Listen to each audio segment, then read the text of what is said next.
Cochlear implant is a specialized hearing device to restore hearing to patients who have severe to profound hearing loss.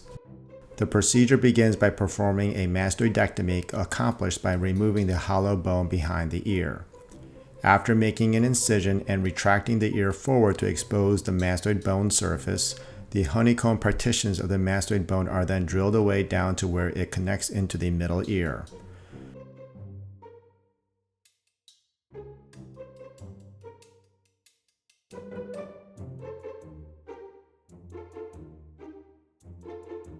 There are important structures that are preserved during this procedure, including semicircular canals responsible for inner ear balance, the bone that separates the brain from the mastoid cavity, the sigmoid sinus, which is a large blood vessel, chorda tympani nerve, which supplies sense of taste to the tongue, the facial nerve, which is responsible for facial movements.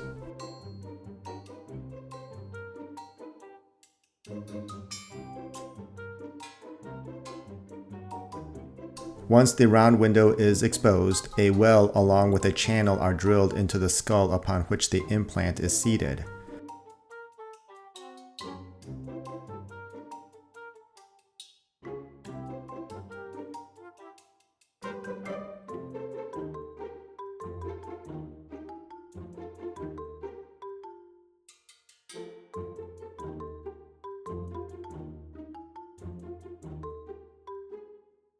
The electrode array is then inserted into the round window and gently threaded into the cochlea.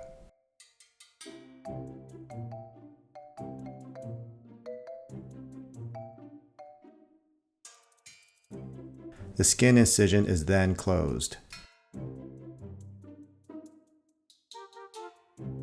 After the incision has healed, the external component of the cochlear implant can be worn to start the process of hearing restoration.